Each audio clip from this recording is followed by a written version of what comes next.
let me give you some tips on how you can clean the charging port or USB-C port on your Realme GT 7T with some household items. So if you're interested in what you can use, then the list is actually quite long.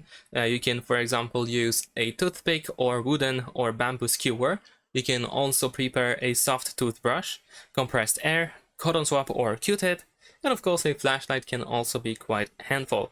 So before you start cleaning your phone or the charging port in that case, it is recommended to turn off the phone, so remember to shut it down before you start cleaning this port. Use a flashlight to look inside the port and check for lint, dust and debris.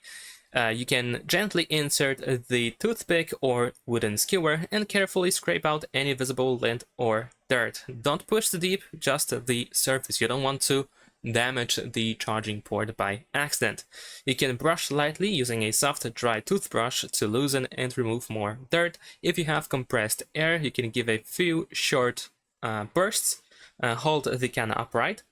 And optionally, you can also lightly dampen a cotton swab or Q-tip with isopropyl alcohol, squeeze out the excess and gently clean inside the port, and remember to let it air dry before you turn the phone back on.